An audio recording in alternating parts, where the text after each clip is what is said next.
গ্রামের কথা শুনলে মনটা আমার একেবারে জুড়িয়ে যায়। গ্রাম মানেই অন্যরকম একটা অনুভূতি আমার কাছে। আমি এসেছি উড়িষ্যা বর্ডারে। তো চলো আমার ব্লগটা দেখতে থাকো, তোমাদের সাথে আমি সবটাই আস্তে আস্তে শেয়ার করছি। গুড মর্নিং সবাইকে জানাই। এখন বাজে সকাল 10টা আর এখন থেকেই আমি আমার ব্লগটা শুরু করলাম। আজকে আমার সকাল থেকেই মনটা ভীষণ খারাপ হয়ে গেছে। আর কেন খারাপ হয়ে গেছে সেটা তো অবশ্যই আমি তোমাদের সাথে শেয়ার করব। এখন কিন্তু আমাদের প্রচণ্ড পরিমাণে খিদে পেয়ে গেছে। কেন বলো তো, সকালে তো কিছুই টিফিন করা হয়নি, সেই জন্য খিদেটা একটু বেশিই পেয়ে গেছে। তো সকাল সকাল গ্রামের দিকে তো রান্নাবান্না একেবারে হয়ে যায়, সেই জন্য সবাই মিলে একেবারে খেতে বসে গেছি।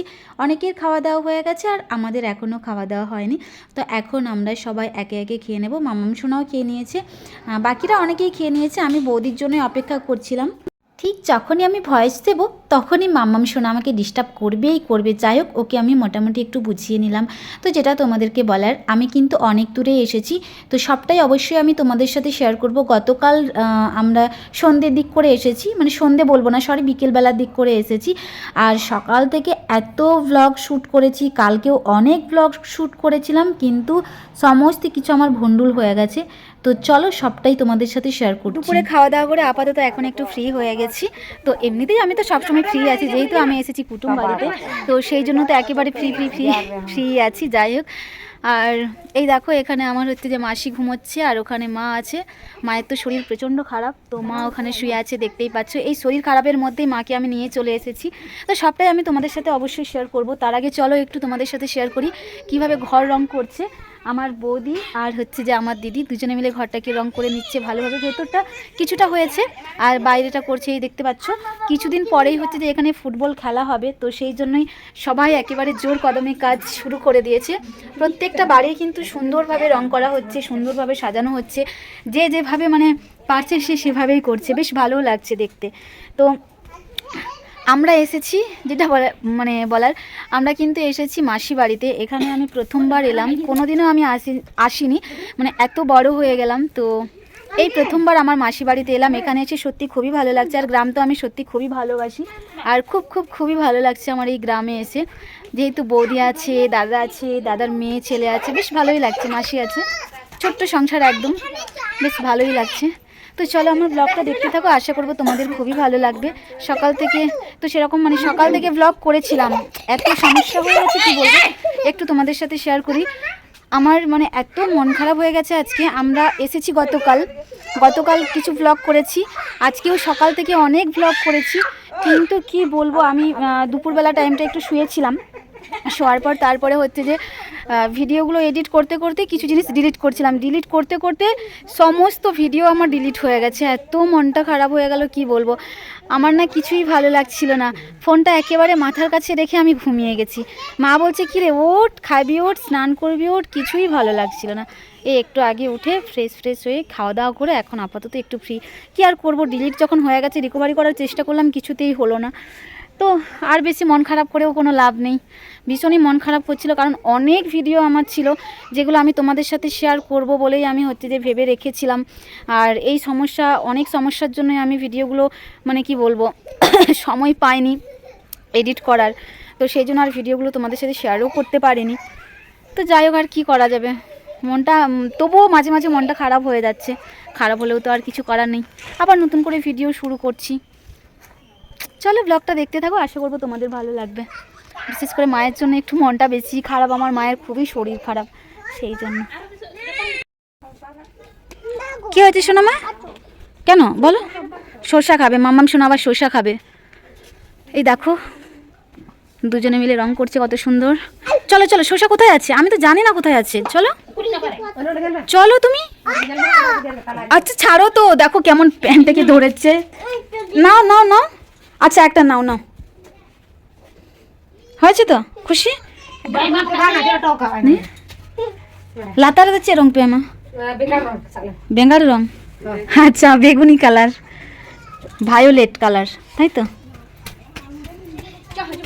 ঠিকই আছে। এই দেখো এখানে হচ্ছে যে মাটি আর রং মিক্সড করেছে।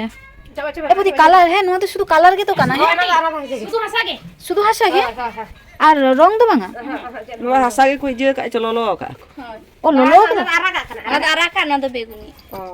ও আচ্ছা, এইটা নোয়া তো দেখেছো আমার পায়ের ওপরে দিয়ে দিলে গো, ওই ব্যথা পায়ে।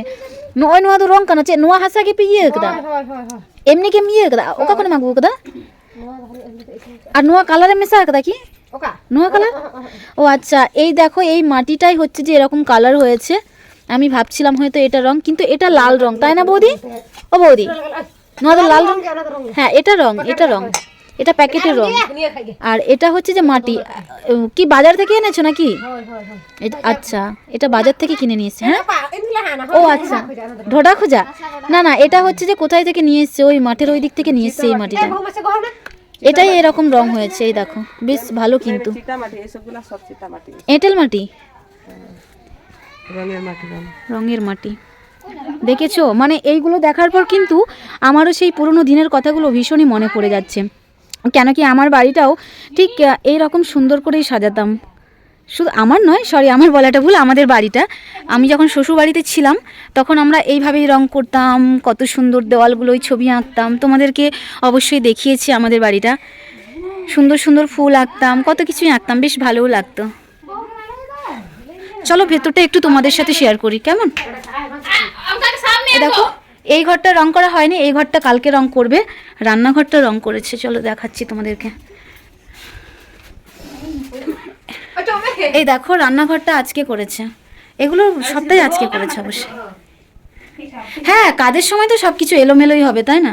দিদি বলছে এলোমেলো করে রাখা আছে সব কিছু, ঠিক আছে কোনো ব্যাপার না। কাজ হচ্ছে না, রান্নাঘরটা এমনিতেই তো কাজ হচ্ছে, সেই জন্য একটু এলোমেলোই করা আছে।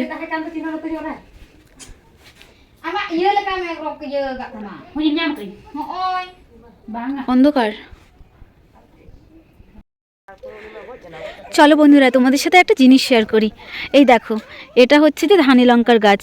এই লঙ্কাটা এতটা ঝাল, একটাও খেতে পারবে না, মানে একটা গোটা লঙ্কাই শেষ করতে পারবে না, এতটাই ঝাল।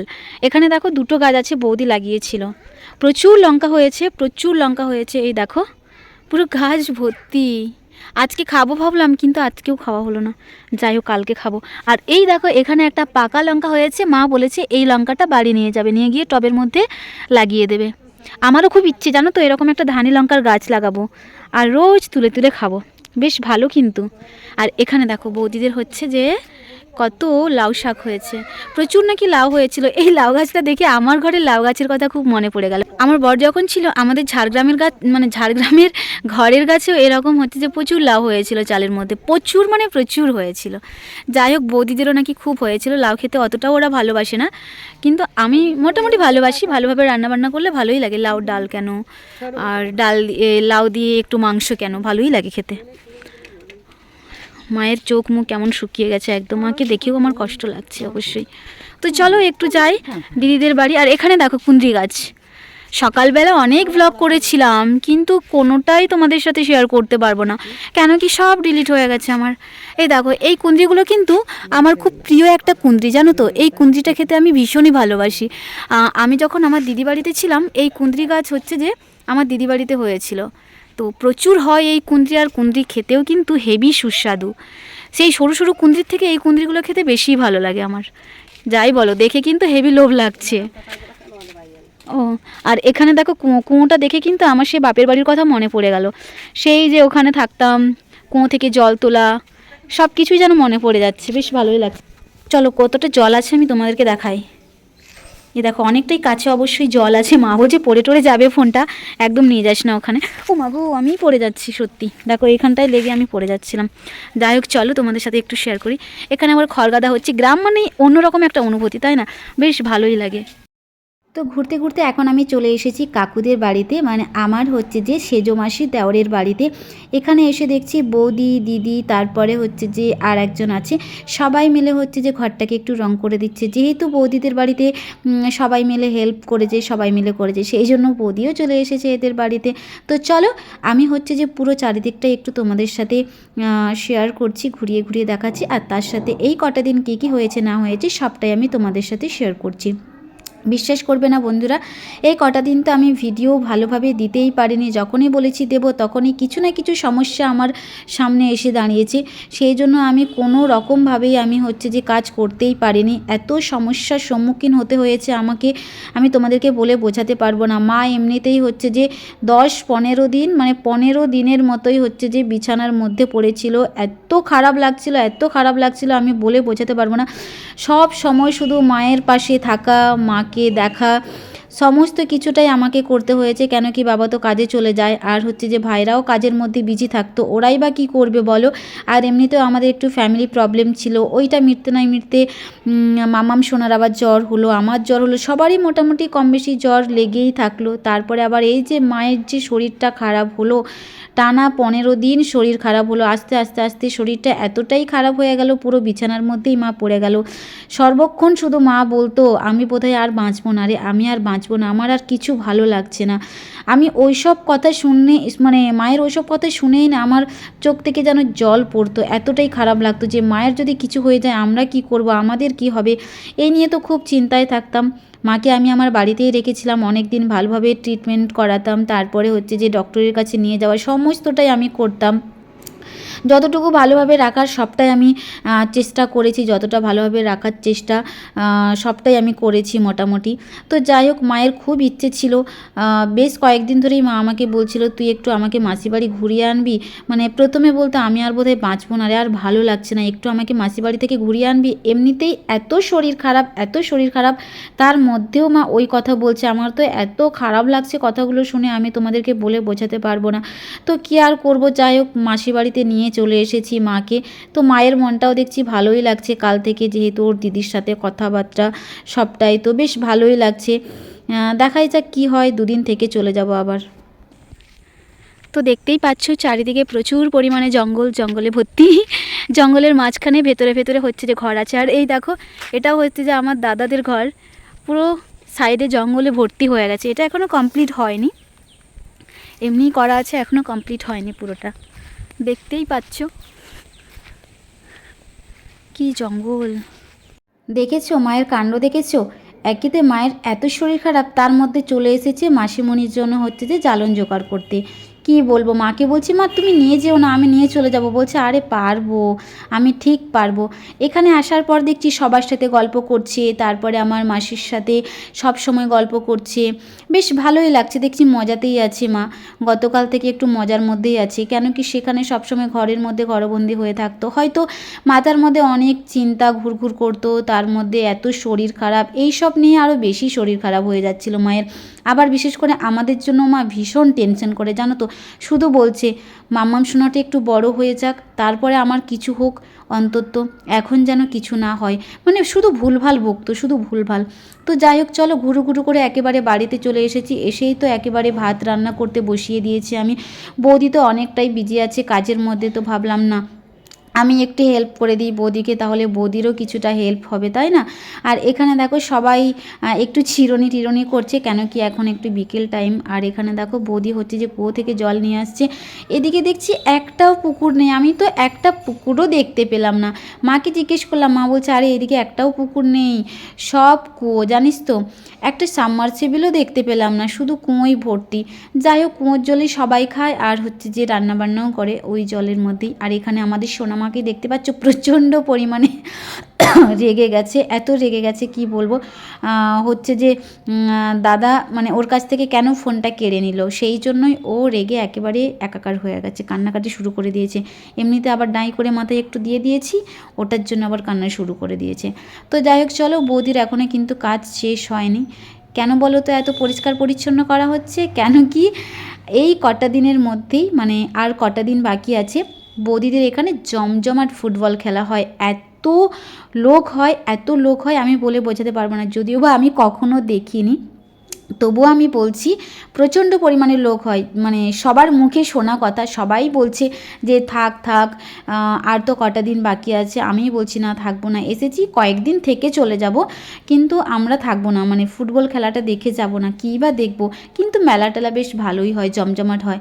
আর এই দিকে এত জঙ্গল বন্ধুরা, কি বলবো, সেই যে গোপী থেকে আমরা মানে টোটো ধরে এসেছি, সরি টোটো না, অটো ধরে যে এসেছি, এত জঙ্গল, পুরো শেষ প্রান্তের দিকে বাড়ি, শেষ প্রান্ত বলা ভুল, মাঝামাঝিতেই বাড়ি, কিন্তু এইদিকে না জঙ্গলের ভেতরে বাড়ি, মানে অতি ভয়ঙ্কর লাগে। তার মধ্যেও সবাই কিন্তু বসবাস করছে, মানে যেহেতু থাকতে থাকতে অভ্যাস হয়ে গেছে সবার, সেই জন্য ওদের কিন্তু ভয় লাগে না। আর আমরা যেহেতু নতুন এসেছি, সেই জন্য আমাদের একটু ভয় তো লাগবেই, তাই না? আবার বিশেষ করে কি বলো তো, হাতিদেরকে বেশিই ভয় লাগে। আমি তো মাসিমণিকে জিজ্ঞেস করছি, হাতি কি এই ভেতরেও চলে আসে? বলছে হ্যাঁ, যখন হাতি আসে না, এই ভেতরের দিকেও চলে আসে, কিন্তু খবর আমরা পেয়ে যাই। কেন কি, খবর পেয়ে গেলে সবাই তাড়িয়ে দেয়, সেই জন্য এতটা কাছে আসে না, মোটামুটি জঙ্গলের দিকে যখন থাকে খবর পেয়ে গেলে ওদেরকে তাড়িয়ে দেয়। তো যাই হোক, চলো তোমাদের সাথে কথা বলতে বলতে আমি কিন্তু এখানে মাংস রান্না করছি। মাংসগুলো কিন্তু অনেক ছোট ছোট করে কাটা হয়েছে। আমি বোধহয় এত ছোট ছোট মাংস কোনোদিনও খাইনি, এই প্রথমবার খাবো। এটা হচ্ছে যে দেশি মুরগির মাংস। মা আমাকে কতবার বললো তুই করিস না, বৌদি করবে। আমি বললাম না, আমিই করবো। যাই হোক, রান্নাবান্না হয়ে গেছে। তারপরে মনে হলো যে না, পাশের বাড়ির বৌদির, সে হচ্ছে যে রুটি বেলছে, অনেকগুলো আটা মাখিয়েছে, কিন্তু অনেক দেরি হচ্ছিল ওর। তো ভাবলাম যে না, বৌদিকেও একটু হেল্প করি, এও তো বৌদি হয়। যেহেতু আমার রান্নাবান্না সবটা কমপ্লিট হয়ে গেছে, সেই জন্যই ভাবলাম বৌদিকেও একটু হেল্প করি। সেই জন্য বৌদি রুটি হচ্ছে যে ভাজছে, আর আমি এখানে রুটি বেলছি। আর এখানে দেখছো কত দর্শক। যেহেতু এখন শীতকাল, সবাই কিন্তু উনুনটার দিকেই বেশি নজরদারি করে, তাই না? একটু হাত সেঁকবো, একটু বসে থাকবো, গল্প করব, এই আর কি, বেশ ভালোই লাগে। এখানে সবাই গল্প করতে করতে দেখো, পাশের বাড়ির হচ্ছে যে আমার দাদার মেয়ে, সে তার সাজুগুজু জিনিস নিয়ে চলে এসেছে। বলছে দেখো আমি কি কি এনেছি। তো সবাই একেবারে আনন্দ সহকারে দেখছি, কেন কি সামনে তো একেবারে কি বলবো, অনুষ্ঠানই বলতে পারো, অনেক প্রোগ্রাম হবে। তারপরে হচ্ছে যে তোমার ফুটবল খেলা তো আছে। তো সেই জন্যই সবাই সাজুগুজু করার জন্যই হচ্ছে যে অনেক জিনিস টিনিস কিনছে, কে কীভাবে সাজবে না সাজবে ওইসব প্ল্যান করছে এখন থেকে। তো বৌদিরা তো আমাকে খুবই বলছে থাকার কথা, কিন্তু আমি সত্যি কথা বলতে বন্ধুরা, আমি থাকবো না। একেতে মায়ের শরীর খারাপ, ওই নিয়ে না আমি ভীষণ টেনশনে আছি। ভগবানের কাছে সবসময় প্রে করি আমার মাকে সুস্থ করে দাও, আমরা সবাই যেন ভালো থাকি। আমি আর না পেরে উঠছি না, মাঝে মাঝে আমি হাঁপিয়ে যাই, এত কষ্ট হয় আমার। শুধু ভাবি ভগবান আমাকেই এত কেন কষ্ট দিল। তো যাই হোক, চলো আজকের ভ্লগটা এখানেই শেষ করলাম, বাড়ালাম না। আরও কিন্তু ভালো ভালো ভ্লগ আসছে, তোমরা শুধু নজর রাখো আমার চ্যানেলে।